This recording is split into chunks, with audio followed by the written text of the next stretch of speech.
Shalom, family. It's your brother Benayah Ben Israel. And can I tell you something? This is something epic. The first of its kind. A monumental event of historical proportions. You see, the African Israelite Justice Foundation is hosting an event in Charleston, South Carolina, November the 15th through the 17th, called the My History, My Heritage Empowerment Summit, in partnership with Gullah Geechee Tours to provide a once-in-a-lifetime conference experience. On November the 15th through the 17th of this year, Israelites all around the world will gather where the sun turned into darkness and the moon did not give her light, and the sign of the Son of Man did appear in heaven. The My History, My Heritage Empowerment Summit will offer historical tours both day and night by the one and only Gullah Geechee Tours.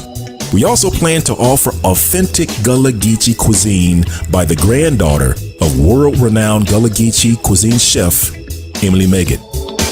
We also plan to host a beach or park Sabbath day service and fellowship, culminating with an African Israelite Justice Foundation conference in the heart of Charleston, on the historical grounds of an African Israelite resting place with a replica ship and a plantation house. You see, to know where you're going, you have to know where you've been, and learn how we can repair the breaches in the walls of Jerusalem together, and help defend our heritage, our history, and by the grace and mercy of the Most High Yah, be empowered to victory. Hallelujah. Well, family, come on out and join us in Charleston, South Carolina, November the 15th through the 17th, and be a part of this unforgettable weekend where history, heritage, and empowerment converge. Well, hope to see you there, Israel. Take care, and shalom.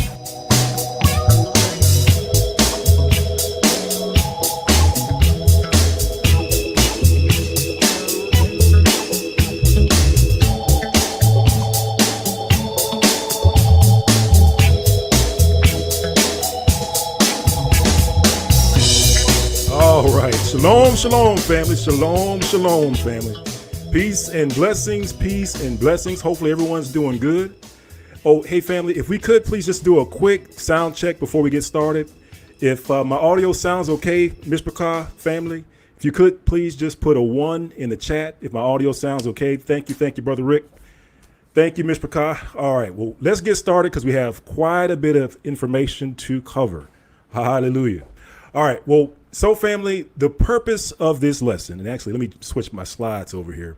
So the purpose of this lesson, family, if you didn't get a chance to watch the previous lesson, so in the previous lesson, one of the things that we talked about, family, was, so there's a group of people, or there's a movement, or there's a thought or theory, right, that the Bible is made up, that the scriptures were based off of something else, that Israel did not actually exist, right? Or that Israel didn't exist in the place where, general rule of thumb that Israel is, that it never existed there before. And you may be wondering, well, Brother Benayah, that's crazy. I mean, who would actually think that, right? Well, the whole reason, family, and this is what we talked a little bit about in the previous video, but the whole reason for that, or the basis of that, or the foundation of that, has to do with evidence. It has to do with the timeline and the evidence. So basically, family, what they're doing is these naysayers, what they'll do is that they'll pick an incorrect timeline for Israel to be, over in Egypt. And then they'll take that incorrect timeline and then go and try to find artifacts during that incorrect timeline. And then, of course, because it's an incorrect timeline, they don't find any artifacts. And then they turn around and say things like, well, there's no proof of Israel over here, so Israel was never here.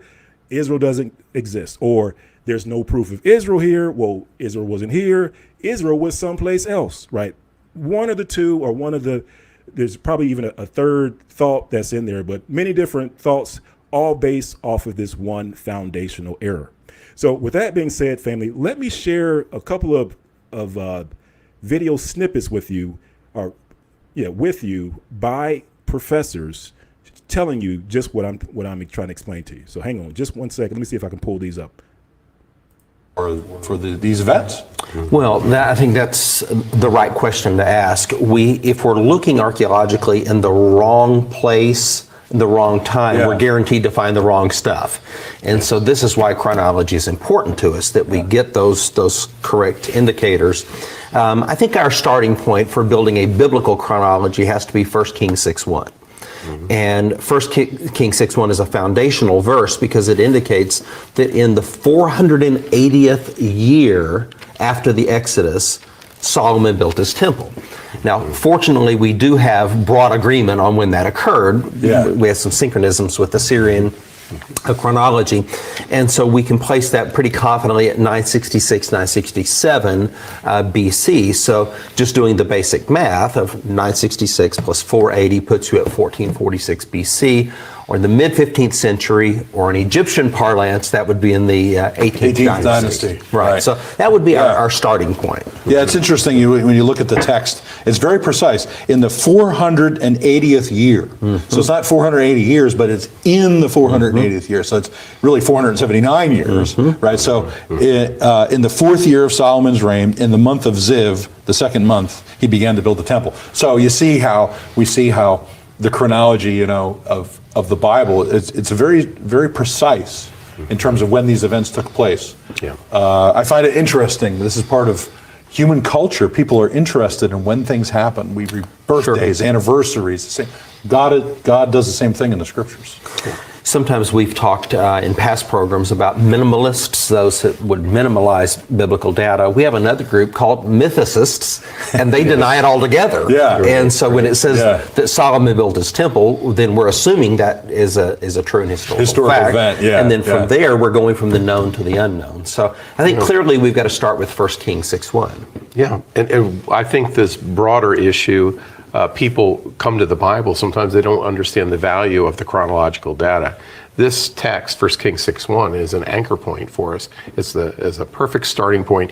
And we have to remember that we're looking at the Word of God, the inspired Word of God. It's authoritative, including the chronological data. It's extremely important. For many years, I was intimidated by the giant of Egypt's dating. But what made me take a second look was when I learned that it's been necessary to insert gaps into the histories of all the surrounding civilizations in order to match the dating of Egypt's third dark period. Yet the archaeology of these cultures does not seem to support such gaps. Something was wrong. My whole thesis is that we have to look for the Israelite sojourn and slavery and Exodus in a much earlier period than is normally believed. So most Egyptologists will place the Exodus in the 19th dynasty. I would place it at the end of the 13th dynasty, when we have the archaeological evidence that matches the story.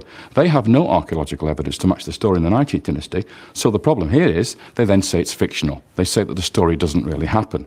So you place it in the wrong time, then you argue it never happened. So you place it in the wrong time, then you argue it never happened. So you place it in the wrong time, then you argue it never happened. So you place it in the wrong time, then you argue it never happened.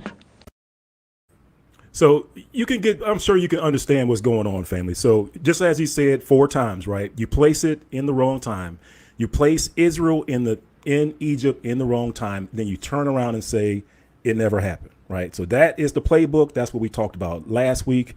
Oh, and before I forget, family, I did want to clear up one error, or at least one error on the previous video. So on the previous video, when talking about Lachish, right? So this is when Sennacherib, the Assyrian king, came down to the city of Lachish. And Lachish is the second most important city in Judea, right? That's the southern kingdom of Israel. So it's the second most important city aside from Jerusalem. So when the Assyrian king comes down to Lachish, of course, he lays war against Lachish. He overtakes Lachish, right? And one of the points I made in the previous video was that during that time in Lachish, over in Jerusalem, so Jerusalem is the next city over, right? I said that you have the prophet Jeremiah in Jerusalem. Now, that was incorrect. You actually had the prophet Isaiah in Jerusalem at that time, all right? Just want to clear that up.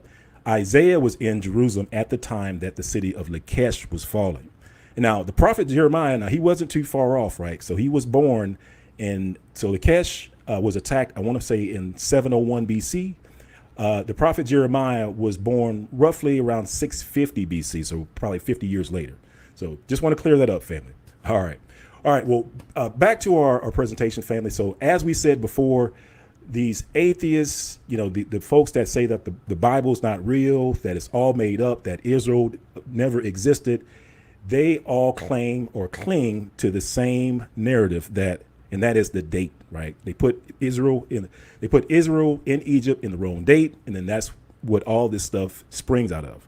And in fact, let me show you a quick video of an atheist using that fact.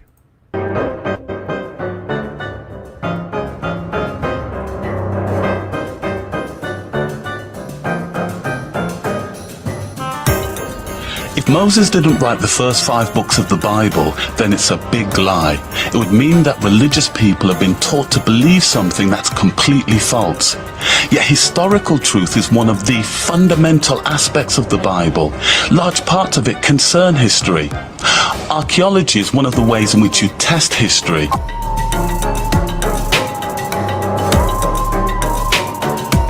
But not all archaeologists are so convinced that you can dig up Old Testament tales in a modern excavation. One of the leading experts has dug for years at the ancient site of Megiddo. He has big problems with the idea that the Bible is a history book for the land of Israel. When people came here to Megiddo and other places in the Holy Land, the idea was to... Uh-oh, now look who we are running into right now. A very, very familiar face to those who've been watching the content on this channel.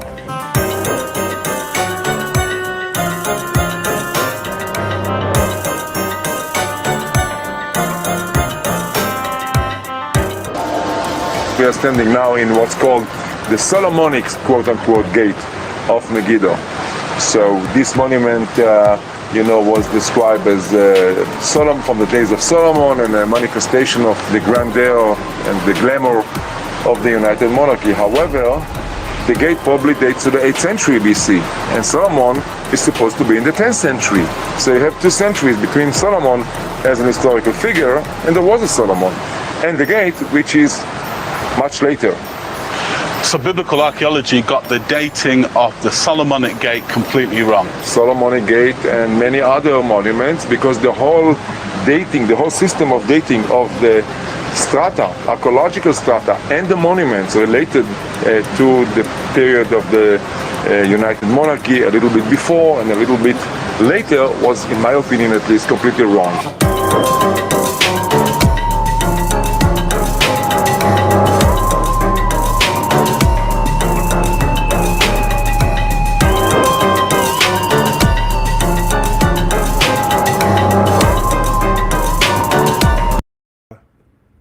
You can.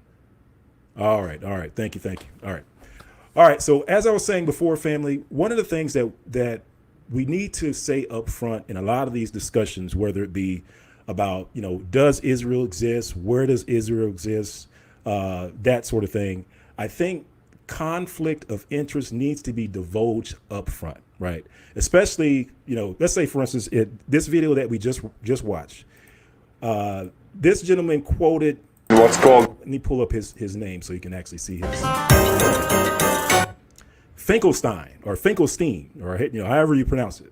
So he is an Ashkenaz, right? An Ashkenazi.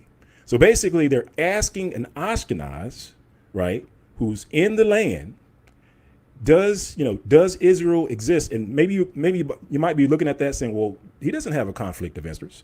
Well, if he's digging up artifacts, and a lot of these artifacts are pointing to a different people, pointing to a darker people, a darker melanated people, you're not going to want to certify that. You're going to say all this stuff is bogus. And basically what he was doing, family, you couldn't see it because I couldn't necessarily show it to you because there was a lot of copyright violations if I were to just to play that one clip, which is interesting because it means that they don't necessarily want that clip to be shown. But in that video clip, family, what you couldn't see was that he was literally standing in front of an archaeological site where they dug up the walls, where they said, well, we think these walls are the walls of King David or to his castle or something like that, right? But he said that then at the tail end of his conversation, he then says, well, but the date's wrong because, this gate was here later or earlier, or, whatever, right? Basically, he was saying that there's a mismatch.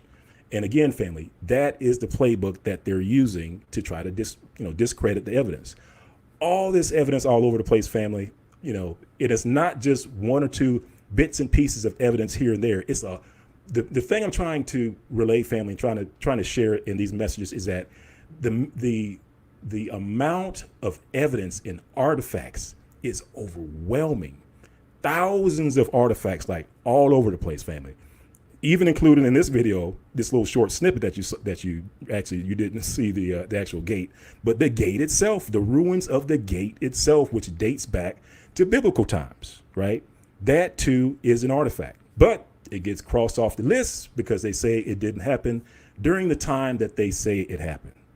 If they're trying to say that history or that Israel didn't exist, one, or if they're trying to say that Israel wasn't where it was, two, it's problematic. And the reason why it's problematic is because not only do these other nations list Israel by name, one, but in some cases, family, they even describe where Israel is. It's kind of like a checkmate, right? Because that's one of the things I don't really see a whole lot of people talking about, but it's literally chiseled in cuneiform or some sort of ancient writing talking about where exactly Israel is, right? So that's just another proof in addition to some of these other proofs that we have. But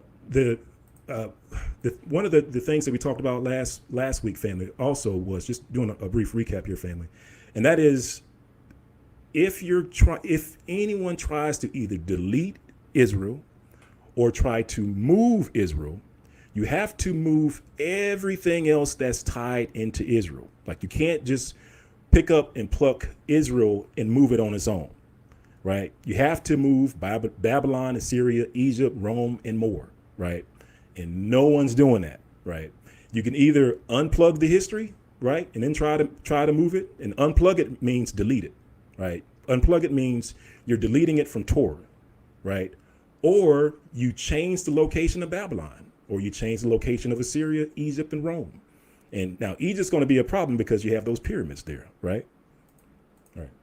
All right. And then last but not least, family, the other thing that we did talk about was just the plethora. We just kind of gave a little bit of insight into the plethora of artifacts that are out there. We kind of put them in groups like there's monetary artifacts. There's artifacts such as the shekel. Like Israel's monetary commerce was the shekel. So where can you find the shekel today? Is it in ancient shekel? Like where can you find ancient shekels?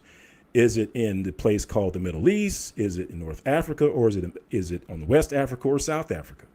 You got to keep that in mind. And this is what I was talking about. And actually, family, I apologize because I forgot to put a score sheet in here or a scorecard.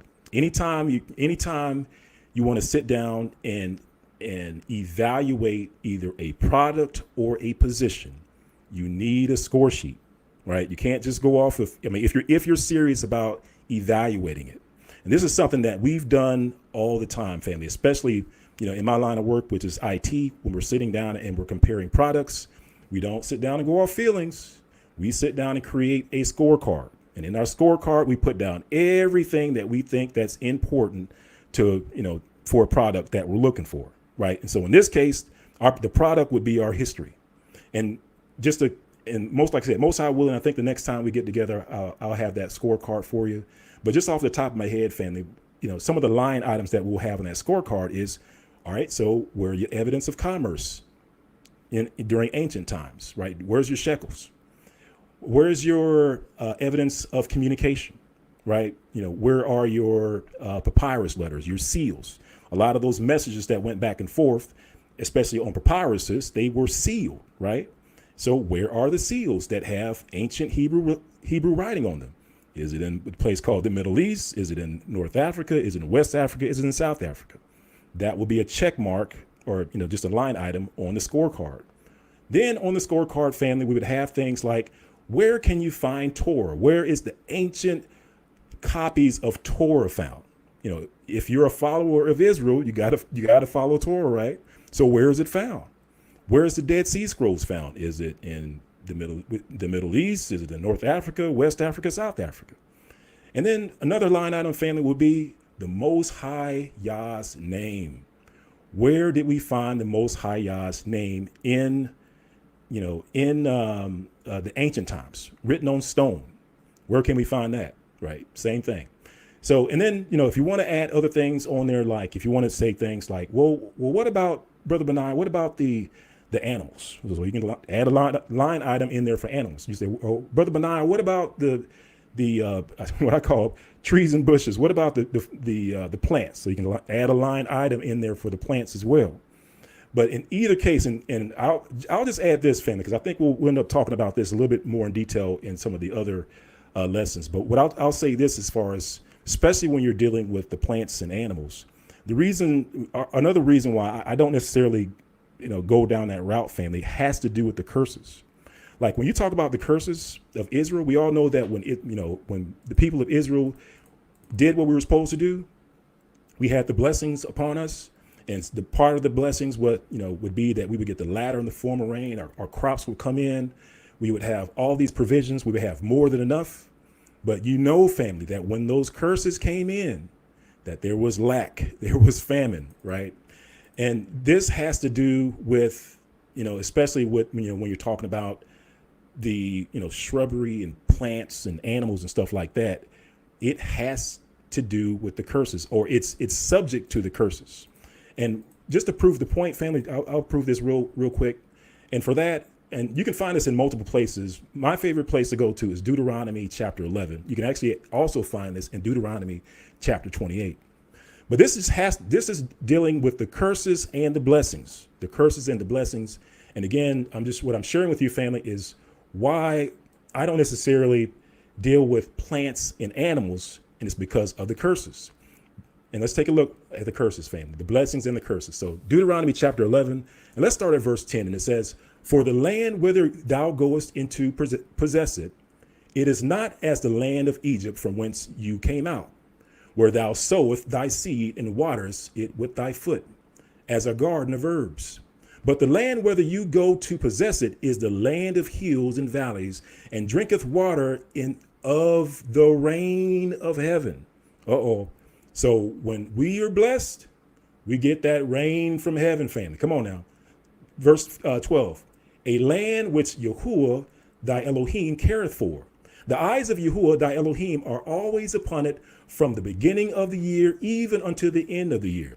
And it shall come to pass, if you shall hearken diligently unto the commandments which I command thee this day, or command you this day, to love Yahuwah your Elohim and serve him with all your heart, with all your soul, that I will give you the rain, family, the rain of your land in his due season. What kind of rain? The first rain and the latter rain, that they mayest gather in thy corn and in thy wine and in thine oil. Because the reason why I read that whole verse, family, because some may say, well, rain doesn't really mean rain. It really means something else. Well, you can see that in the context of these verses, that rain does mean rain, because it is bringing forth corn, wine, and oil. Hallelujah. Let's keep reading. It says, and I will send grass in thy fields due to the rain for thy cattle. So now the grass, the rain's causing the grass to grow, and now the grass is feeding the cattle. You see what I'm saying, family? You see the connection? It says, I will send grass in thy fields for thy cattle, that thou mayest eat. Now there's substance provided for Israel. And it says, mayest eat and be full. Hallelujah. Now it says, take heed. And I'm going to go over to 16. But before we just switch over there, family, like I said, I just want you to see the relationship between the blessing and being provided for in the land. You had the rain, you had the grass, you had the corn and the wine and all that stuff. And then you had the cattle. And then it goes to, you will eat and be full. That's the blessing, family. That is the blessing. But let's keep reading. Let's go to 16 because we're going to drop down, see if we can find these curses on here. And it says, take heed to yourselves that your heart be not deceived, and you turn aside and serve other Elohims and serve them. And then Yahuwah's wrath be kindled against you, and he shut up the heaven, that there be no rain. So this is what I'm talking about, family. When the curses come, the Most High shuts up heaven.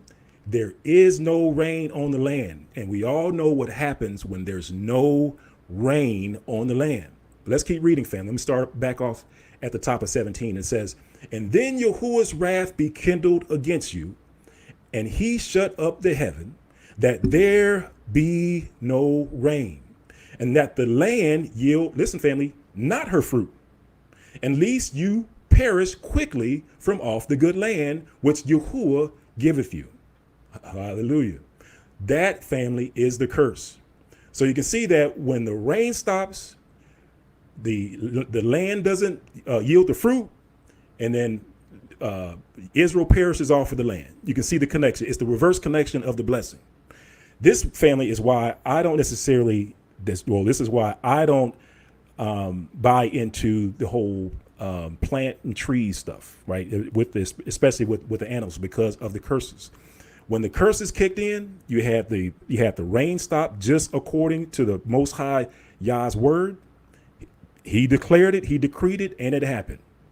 Rain stopped, land turned, grass stopped growing, animals migrated someplace else.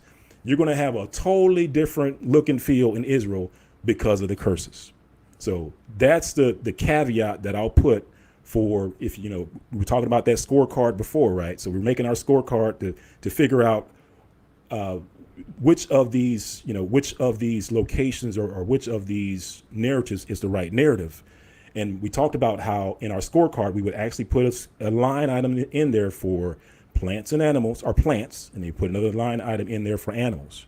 And I would put a little asterisk by those two line items because those two line items are impacted by the curses, as you just saw, as we just read. All right. Hallelujah. All right. All right, family. So in addition to that, family, and actually let me go back to the top of my slide here, because what I'm going to do, family, I'm going to switch over to a timeline. And let's see here. Okay. So we talked about just a little bit about the some of the artifacts that we had here, and this is the stuff that we talked about in the previous video. One of the things I didn't talk about in the previous video were the Armana letters, right? And the reason why I put this in here, family, is that I just wanted to give you an idea of the abundance of artifacts. Like when we talk about artifacts, you know how when someone says, "Oh, there's thousands of artifacts," no, I mean, we're not exaggerating. It's literally thousands of artifacts. And just to prove the point, and actually you can point or fact number one, there are museums out there that have artifacts in there today that's charging admission in the museums. Fun fact number two, there's also cataloged artifacts like these Armana letters. And let's read about these Armana letters. And I got the logo up there on the right, but we'll read around it. And it says, the Armana letters are a group of several hundred, not one or two, because that's another thing, family. When people try to say that Israel doesn't exist or Israel wasn't there and that sort of thing, one of the playbook things that they do, family, is they minimize the amount of evidence that's over in Egypt, that's over in, what folks call Israel today, that's over in Assyria, that's over in all these different places. They try to minimize and say, oh, no, it's just only one piece of artifact over there. That's the only thing that's over there. No, thousands of artifacts, family, thousands of artifacts. And case in point, the Armana letters, this is why I'm reading this to you. I just want you to get an idea of the scale. The Armana letters are a group of several hundred clay tablets inscribed with cuneiform writing that date to the 14th century BC and were found at the site of Tel El Armana, the short-lived capital of ancient Egypt. All right, let's take a look at the next one. Over the last 150 years, a trove of literally hundreds of 14th century BCE clay tablets have been discovered in Egypt, known as the Amarna letters.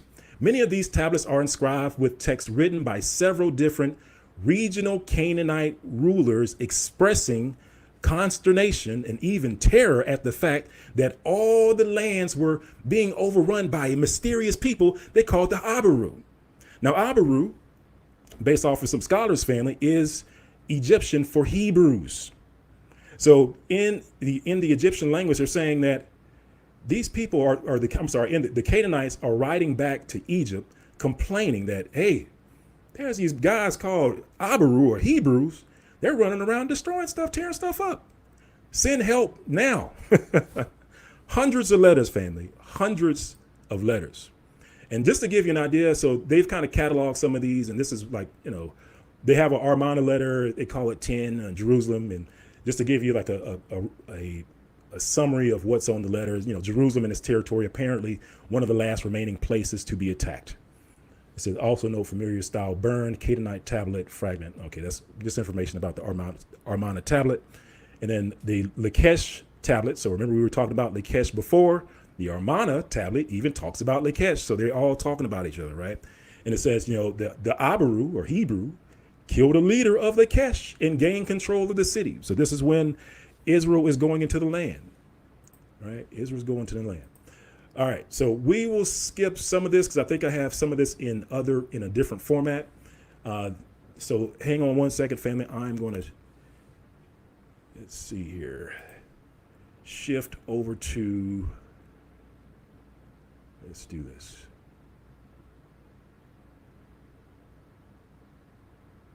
All right, so I'm going to share my screen.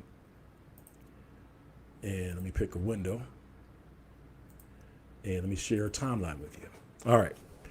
So after the snafu of last week, where I got Isaiah and Jeremiah mixed up as far as time is concerned, I said, you know what? Let me make a timeline. So here is the timeline, right? And off to the left, you can see right now, as far as like this timeline is hidden. But off to the left, I have a couple of videos on it, and actually I didn't play Jesse Jackson because that's when I told you that the reason why I don't necessarily buy into whether it be trees and flora and stuff like that and animals.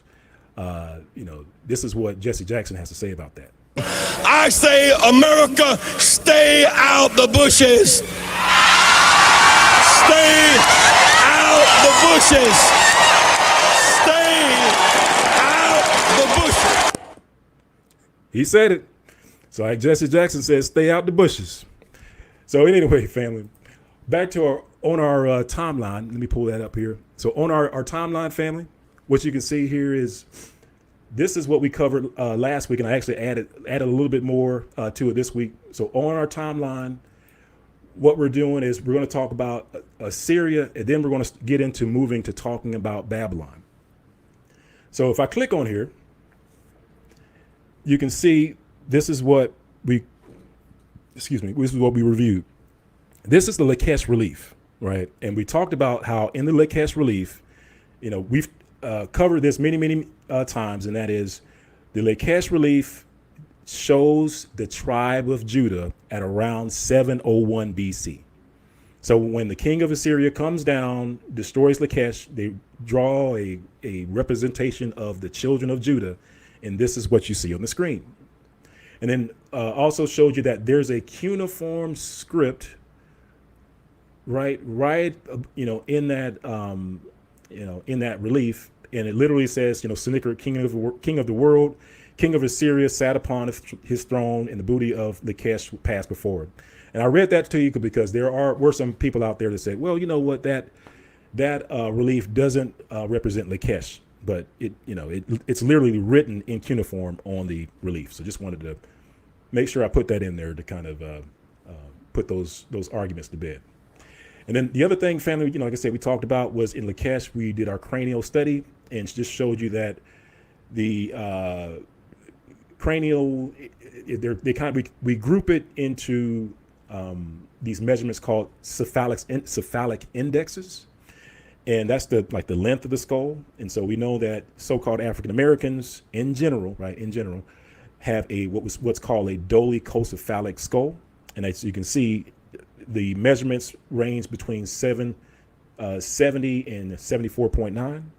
And the thing that we pointed out was that the Lakesh relief, or the Lakesh skulls, were 74.3. So they were dolichocephalic. They were in the same range as the Negro skull. And then also pointed out that when they compared it to the people that's over in, what people would call the Middle East today, what we pointed out was that those ancient Lakesh skulls of 4.3 cephalic index doesn't match the present day population, right, of the people that's called Jews in Palestine. So based off of archaeology alone, we proved, you can prove using archaeology that there's a mismatch between those, the people that's there versus the ancient Israelites. And then family also went over the seals. This is just an overview of the seals. Didn't really go into a whole lot of detail of that. Just wanted to show you that there's various seals of people that you can find their names in the Bible. Their seals with ancient Hebrew written on them is over, in that land as well. So again, this would be, one of those check marks or line items in that scorecard that Most High willing we'll go over next week. And then the other thing that we talked about, family, was the Lakesh Ostraca. So this is interesting, family. So one of the things that people would use back in the day was they would sometimes, in addition to those papyrus letters, sometimes they would actually just write on pottery shards, like these little fragments of pottery, and they would write ancient Hebrew on these fragments. And actually, let me play a quick clip to explain the pottery shards. So let's play this clip, family. My name is Steve Rudd. I'm staff at the Shiloh excavation in Israel. Today I'm going to talk to you about the revolution in Ostraca detection, and I'm going to talk about Ostraca at Arad, specifically Ostraca number 40 and 24, and how it relates to Edom and the Zedekiah correspondence between Jerusalem and the Arad fortress. During the 1964 season at Arad, Yohanan Aroni, the director, had instructed his wife Miriam to dip the sherds that had been excavated that day in a pail of water and soak them overnight, and then they would be examined the following day. They were excavating a room on the south side of the Israelite fortress, and this is how and where the massive catalog of Arad Ostraca were discovered. The Shiloh archaeological excavation is one of the most advanced in the world technologically. We're using paperless recording. Our dry sifter tracks three-dimensionally the material all the way to the wet sifter. And after wet sifting, it goes to the reading table. And after it's read, maintaining the three-dimensional original location, it then goes to the Ostraca detection section. We have a 4-foot circular platen where we put the different pottery sherds on, and as we look at each one individually, we can see on the 4K live 60-inch screen if there are any anomalies or any text or anything, any remnants of ancient carbon ink writing in any language. During the excavations at Arad between 1962 and 1967, 180 ostraca were found and a few bulla. The important ostraca, for the biblical point of view, come from stratum 7 and stratum 6. You'll notice that there were in stratum... Just to make a quick point, family, notice he said they found 180 ostraca. Again, that speaks to the volume of evidence that we have, the volume of artifacts that they're pulling out of the ground. So if anyone tells you that, oh, it's just a few artifacts, there's only one or two artifacts that prove, Israel was there or prove, that Israel existed, that's false, right? That's false. Just in Ostraca alone, in this one location, at this one time, because I actually found more, if I remember correctly, they have 180 Ostraca. 22 Ostraca found, and an additional 10 were found, but they were dated based on epigraphical comparison as to physically where they were found. In stratum 7, there were 3 plus 10 that were dated to this period on the basis of epigraphical comparison. We will come back to this in a minute. Now, the Ostraca found at Arad fall into 5 general categories. Number 1, personal letters. Number 2, lists of names of people in various groups. Number 3, vouchers used to redeem goods, supplies, food, and money. Number 4, markings of personal property, likely imprinted on large storage vessels before they were fired. Number 5, ink writing on fired storage pottery vessels to indicate what was inside, and also incrementally how much had been taken out as a kind of inventory control record.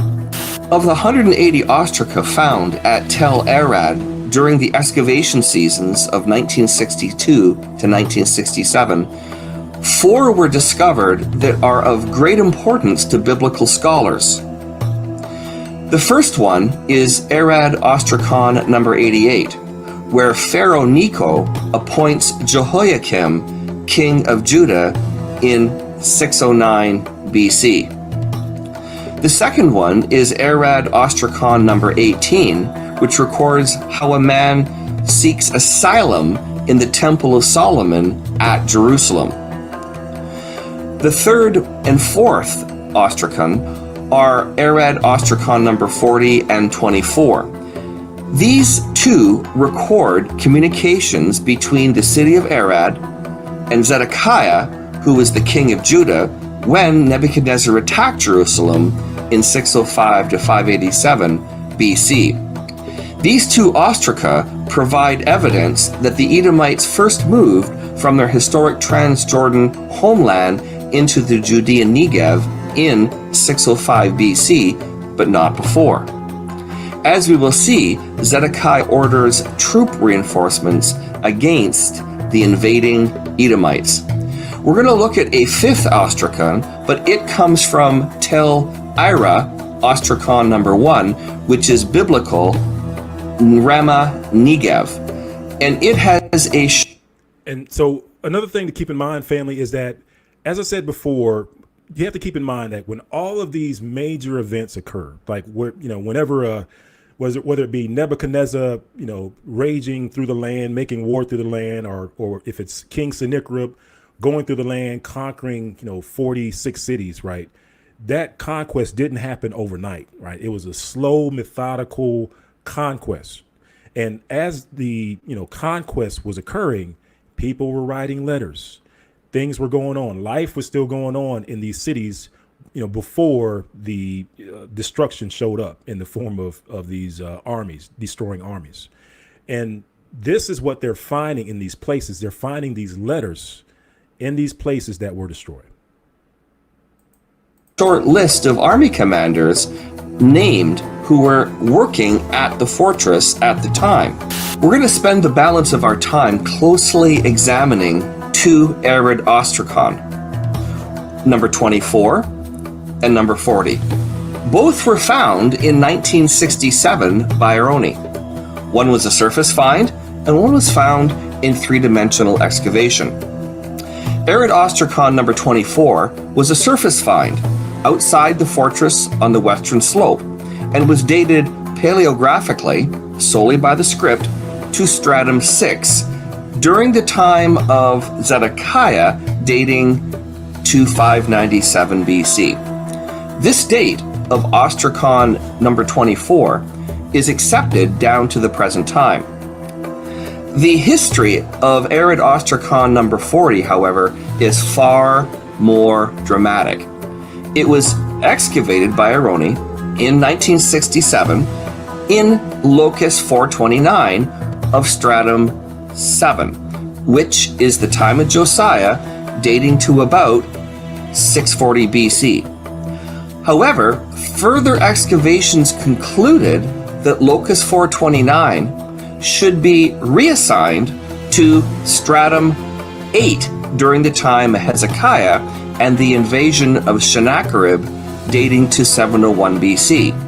From 1967 to 2003, Arad Ostraca number 40 was dated to 701 BC. In Aroni's 1981 excavation field report of Arad, he says, this Ostracan belongs to stratum 8, and if our chronology is correct, then the king of Judah mentioned is Hezekiah.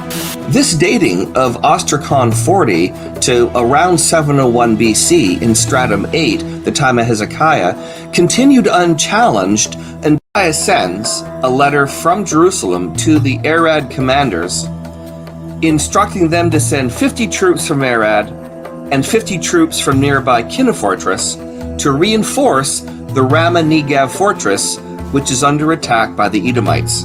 Letter 2. The Arad commander relays Zedekiah's message to his son, who is the commander of nearby Kinna. Letter 3. This is Ostracan 40. It's where the Kinna commander replies to his father back to Arad, refusing to obey both his father and Zedekiah's request to send troops. Letter 4. The Arad commander sends a reply back to Zedekiah in Jerusalem that neither himself or his son at Kinna will send troops to defend Ramah Negev against the Edomites. Letter 5 is Ostracan 20. All right, just to give you some backstory, I kind of have to skip a little bit there, family, because part of the video does talk about the dating of one of the Ostracan, but the long and the short of it, family, is these Ostracan that they're reviewing just talks about like just everyday life. Like they're talking about how the Edomites, of all people, they're coming through the land and they're asking for troops. One of these people, they're asking for troops, and as you just heard, somebody replied back and said no. But what you'll find is that the king replied back and said basically, you will do it or you will be unalived. So this is like the communication that you see going back and forth, written in ancient Hebrew, family. Come on now. Written in ancient Hebrew. So you got these Ostracan, you actually have the ruins of the site, they're just and again, this is what I speak to when I spoke to earlier, family. It's like just at this site alone, family, when you add in the Ostracan and you add in the ruins of the site and you add in anything else that they found there, you're talking about hundreds of pieces of artifacts just at one location. And that's why I say, family, again, I'm just going to keep reiterating this. Anyone that tries to minimize artifacts and say it was just one or two or that sort of stuff, they are lying to you, family, and they are misleading you. 4. This is where Zedekiah tersely responds to the two fortress commanders, send troops or be executed. Let's put all this on a map sequentially so we can understand the sequence of the 5 letters. First of all, let's identify the Ramah Negev fortress that was under attack by the Edomites. Letter 1 was from Zedekiah to the commander at Arad to send reinforcements to Ramah Negev. Letter 2 was where the Arad commander writes a letter to his son at nearby Kinna fortress. Letter 3 is Ostracan 40, where the Kinna commander writes his father back, refusing to obey Zedekiah. And letter 4 is the Arad commander replying back to Zedekiah in Jerusalem. And just another quick note, family, if you see the city called Masada off to the top right, that too also has artifacts, right? Because they also found artifacts of the last survivors at Masada. So when in 70 AD, when Rome came and conquered Jerusalem, And, you may not be aware that the Roman army didn't stop at Jerusalem. They kept going. They kept going through the land. And one of the last cities that they came up to was Masada, which is what you see off to the right. And in Masada, there is also, ruins, and it's an archaeological site. And what they found there, family, was that they found, they found the remains of what they believe are like the Israelite people that were there at Masada. And guess what? They had dreads. They had dreads, family. That's one of the artifacts at that site. So just wanted to show you that, the artifacts are just all over. And actually, we'll see if we'll finish this up real quick, family, because I want to get to some other stuff. And letter 5 is Ostraca 24, where Zedekiah replies, "You either send troops or you're going to die." I'd like to now read the translation of both Ostraca 40 and Ostraca 24. All right. I think you get the point, family. I think you get the point. All right, so we know that there's Ostraca. We know that there's evidence in these places, these artifacts, hundreds, if not thousands, thousands of artifacts to be seen, to be recorded, to be held in your hand. Like actually what you're seeing on the screen, that is an actual ancient shekel, right? A shekel, and you can actually see the ancient writing on that. And, so far, family, in a lot of these the presentations so far kind of kept it surface level. They haven't really dove down into any of the books or anything, but just for the sake of just to show you some of the books that's behind this information, what you see on the screen is a book called Ancient Records. So in this book, this is a book where they go through and they catalog some of this evidence that we were looking at in this presentation. And you can see on the screen, it says Ancient Records, first series, Ancient Records of Assyria and Babylon, right? And so in each of these, I just took a couple of screenshots of some of the records that they reviewed in here. But you can see Tiglath-Pileser. These are some of I believe, the Assyrian kings, and just some of the inscriptions that they found in some of the artifacts. Like this is one of the artifacts that they found in Assyria. Again, Assyria is talking about Israel. Assyria is talking about where Israel is and what they did to them. In this case, you have Tiglath-Pileser. He's saying that the course of my campaign, I received tribute of the kings of the sea coast, Mediterranean, Azariah of Judah, and of course, some of these translations aren't complete. They just have bits and pieces. But it says Azariah, the land of Judah. Hallelujah. All right. So just to kind of scroll through a few of these, just so that you can see, family. And again, these are just translations of some of the artifacts that's out there. And you can see where you see Judah, the name of Johaz. Let's see here. Ancient Records, Assyria and Babylonia. And it says the third campaign against Syria and Palestine, siege of Jerusalem. And let's see, in my third campaign, I went against the Hittite land, Syria, and Lu, right? King of Sidon, the terrifying. It says, I brought out of Jerusalem, I set him on the royal throne over them and imposed upon him my kingly tribute. As for Hezekiah, the Jew, who did not submit to my yoke, 46 of his strong, make sure my audio is good, 46 of his strong walled cities, as well as the small cities in their neighborhood, which were without number, by the escalade, and by bringing up siege engines, by attacking and storming on foot, by mines and tunnels and breaches, I besieged and took those cities, 200,000 and 150 people, great and small, male and female, horse, mules, asses, camels, cattle, and sheep without number. I brought away from them and counted as spoil. Himself, like a caged bird, I shut up in Jerusalem, his royal city. Earthworks I threw up against him. The one coming out of his city gate I turned back to his misery. The cities of his, which I had despoiled, I cut off from his land, and to Metinti, king of Ashdod, and Pada, king of Ekron, and some other king of Gaza, king of Gaza, what's going on in Gaza, I gave them. So again, in a lot of these translations, family, what you're seeing is not only does it list Israel, but it's also listing other places and people, which, you can use that to see where Israel is. All right, so I'm going to skip a little bit of this, family. So you get the point, family. There's a lot of information in here. Let's see, Sennacherib, and it's pretty much says the same thing. All right. Okay, and then, of course, we touched a little bit about the Dead Sea Scrolls, and this one I really hadn't touched on just yet. We'll probably go into this a little bit more detail when we start to talk about Egypt. And this is the Mesha Stela, and talks about Moab, the Moabites, and mentioning of the house of David. And yeah, we'll leave it at that.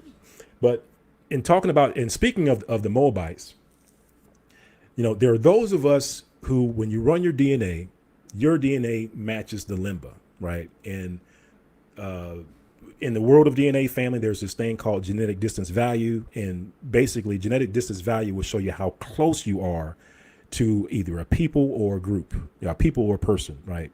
It'll tell you the difference between, it'll show you who's your daddy versus who is your uncle versus who is your distant cousin. That's what genetic distance value is. And what we found is that for a lot of so-called African Americans, the genetic distance value, when compared to the various tribes in Africa, is closest to the Limba. So basically, the Limba are the ones that we're closest to over in Africa for many of us. And I said all that to say, when it comes to the Limba did not go into captivity. They weren't sent in the transatlantic slave trade. They weren't sent, all around the world. So they did not lose their history, right? They know exactly where they come from, and they have an oral tradition that goes back many, many, many years. And in fact, let me just play this small clip just so that you can hear what the elders of Limba say as far as, where they come from. My name is Jedediah, and I'm here with the group. So we're going to do our question and answers. The first question to you, my brother, there's a belief in America that Jerusalem, Judea, is Canaan, is in southern Africa. Is that true? That is not very true. And greetings to all who have been watching us. I'm Hillel and good Shabbos also. To just put that matter to rest, the issue is not very true. Judea is not located in southern Africa, and is. So you're saying to me that that is not true, and Judea is not located in southern Africa. You hear that? What he's just said here, and he's going to repeat it again. He said that is not true. And he says Judea is not in southern Africa. Continue. Yes, so I think as the Limba people, we have quite a clear history in terms of where we came from. We were actually exiled at the destruction of the second temple to present-day Yemen, and traced through Ethiopia, and also later on down here, with also our arrival here was also the beginning of the building of the ancient Great Zimbabwe in southern Africa here. So our history is quite clear, though it is oral, but we have a very strong oral and also factual history which has been proven both scientifically or even through the scriptures themselves. So that idea of that rumor or that fact, that talk of saying Southern Africa is the home of Canaan or Judea is more or less not very factual, not very true. All right. So you heard it from the Limba themselves. So according to their own history, their history, they come from the north, right? They don't originate in southern Africa. That's according to their own history. And like I said, a lot of the so-called African Americans, our DNA, our genetic distance value is closest to the Limba. And according to the Limba, they come from somewhere else. And they have the DNA to prove it, family. They also have DNA to prove where they came from, what tribes and what areas that their forefathers settled in to the north, right? And I believe it's Tudor Parfait. He did some preliminary DNA analysis, and he was able to confirm like the groups that the Limba were associated with. All right. Well, with that being said, family, I'm trying to wrap this up. I see we're over the 1 hour mark. Wanted to keep this under an hour, but let's just keep going, family. So what we talked about was, we have one line item or on our timeline for Assyria. And then just to show you some additional information, I did have put some markers in here for seals. So this is like Hezekiah's seal that they found over there that has, again, ancient Hebrew writing on it, and it has Hezekiah's name on it. Same with Isaiah, the prophet Isaiah. Now, whether or not it actually belonged to the prophet himself, they're not 100% sure, but just the fact that they found an old seal that has the name Isaiah on it. Same thing with Jeremiah, right? They actually found seals that were related to Jeremiah or the people around Jeremiah at that time. And then last but not least, family, like I said, did want to start touching on some of the artifacts in Babylon. Now, this, unfortunately, in the timeline here, it kind of cut off this reference. So what we'll do is, I actually have a video clip that does cover that, but we'll skip that first one for now. And so the first one has to do with they're calling it Judah certificates or the Judah tablets. So basically over in Babylon, so now, we were talking about Assyria before. So now we're talking about Babylon. So even over in Babylon, they also have ancient writing on cuneiform talking about or keeping track of the people of Israel in Babylon. Because remember, Israel went into captivity in Babylon. So let's take another quick look at this, family. Let's take a look at Babylon and some of the artifacts found in Babylon.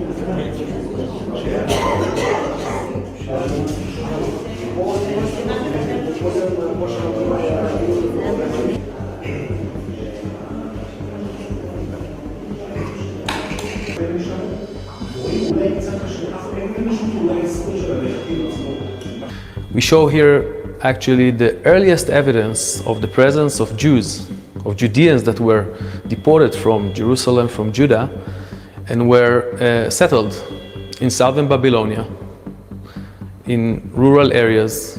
And actually we have here documents which show the daily life of those Jews.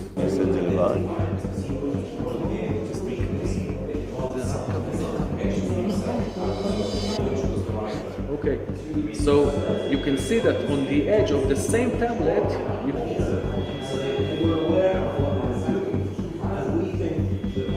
that's good. Okay, between the two rivers, you have more where Abraham was born here. Now, what you're looking at, family, this is the inside of a museum, it looks like, right? Because you can see those are the displays. They have the cuneiform tablets arrayed, and some of them are in displays, as you can see there on the screen. So again, these are actually out in display. They're charging people in these museums to come and see it. So again, it's not just a few artifacts. There's hundreds of these things all over the place. Now, these cuneiform little, I guess you can call them little tablets.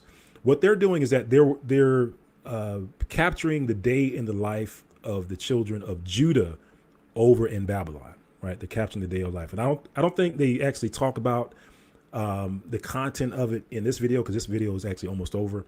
But at least you can see, what they look like, at a distance. They may have one or two close-ups of it, but at the very least, you can see what they look like. People are extremely sensitive. Museums are highly sensitive about this issue. We are as well. We are not interested in anything that is illegally acquired or snuck out. But it is the role of a museum to protect these pieces. It's what we're here for, is to preserve, protect, and display so people can learn and appreciate.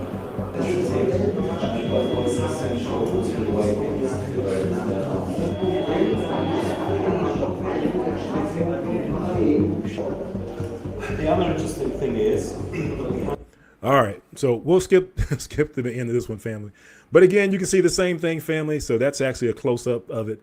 But these are old tablets that talk about Judah in Babylon, right? In Babylon. And then last but not least, in addition to that, family, what you can see here is this is a artifact called the Jehoiakim ration tablet.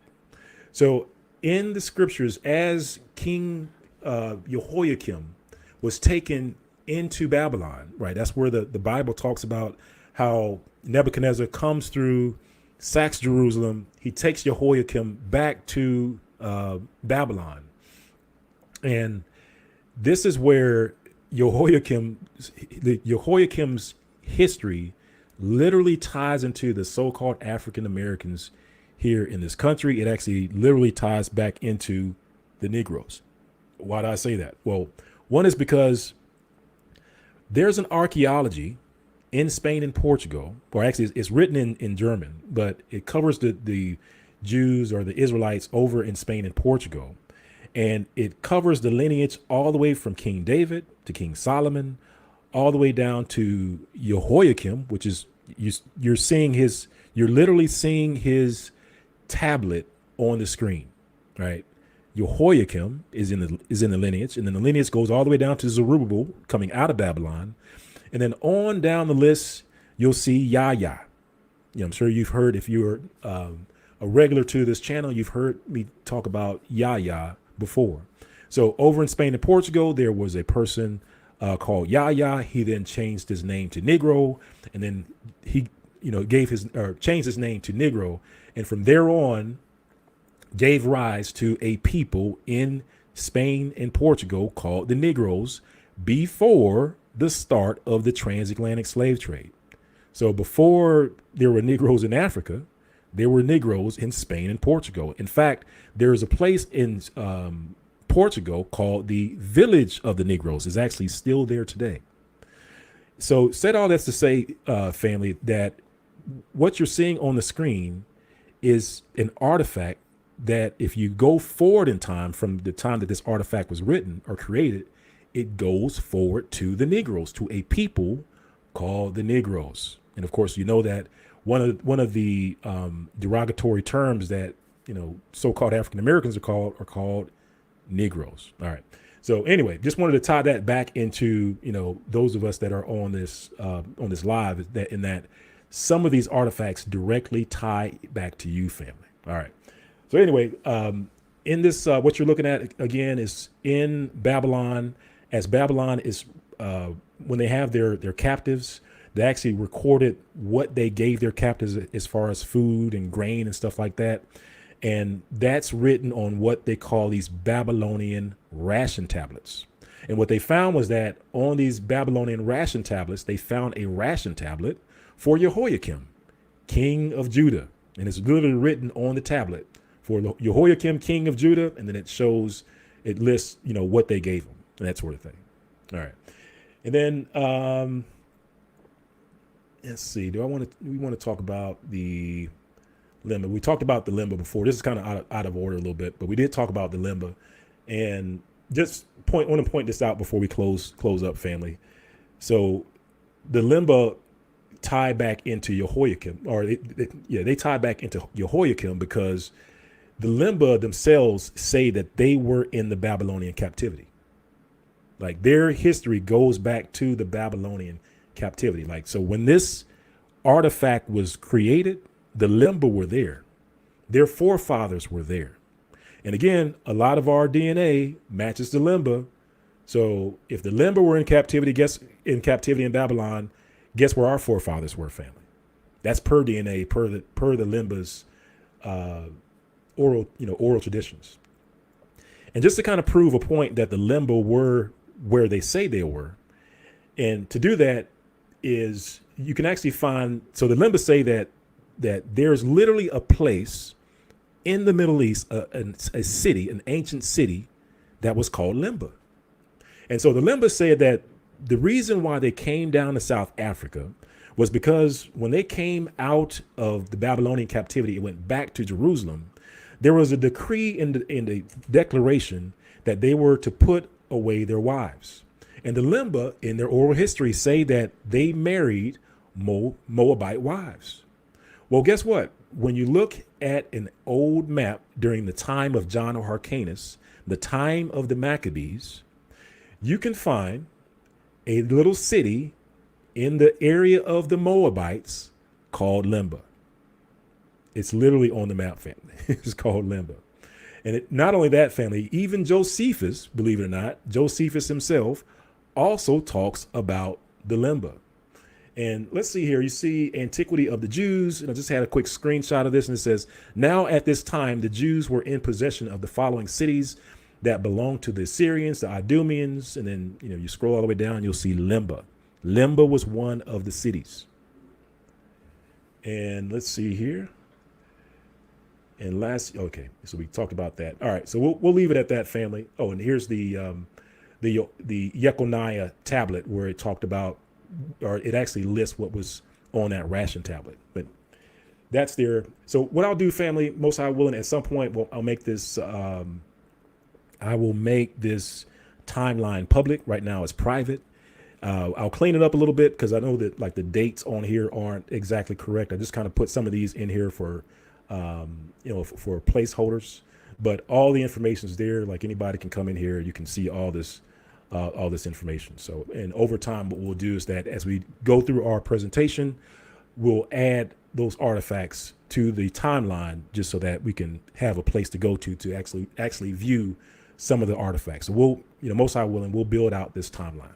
All right, family. Like I said, we're way over 15 minutes over our hour mark.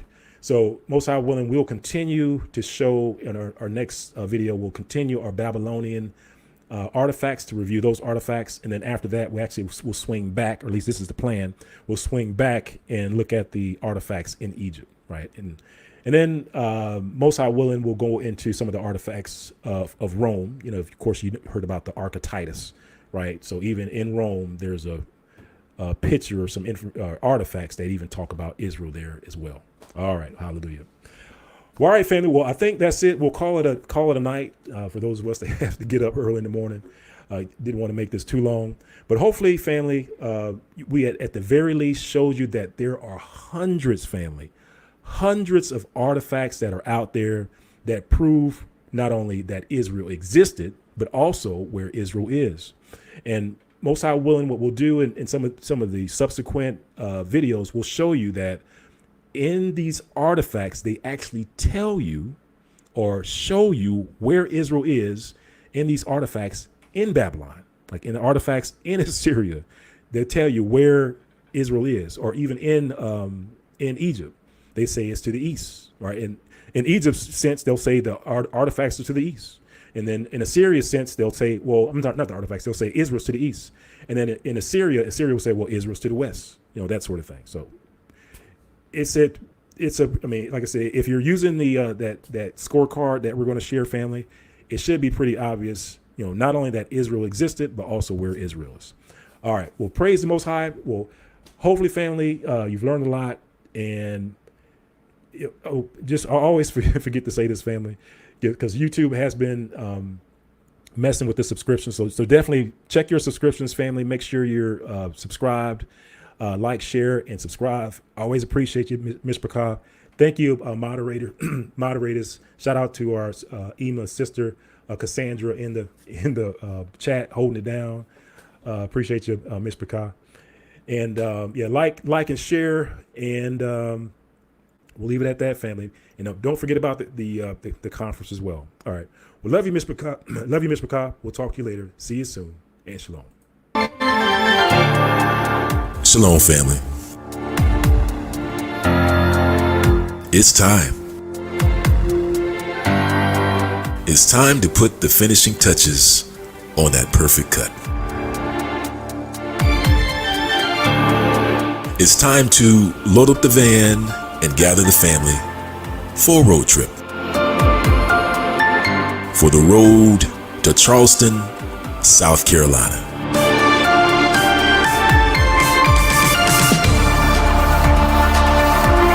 This November the 15th through the 17th in Charleston, South Carolina, the African Israelite Justice Foundation is hosting a conference. A gathering of kings and queens of Israel.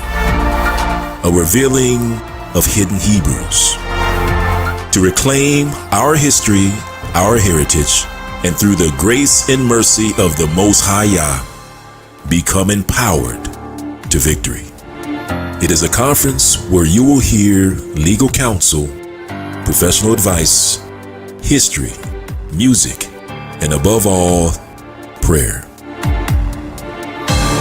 Will the kings and queens of Israel arise and heed the call of the shofar? Israel, we look forward to seeing you there. Shalom.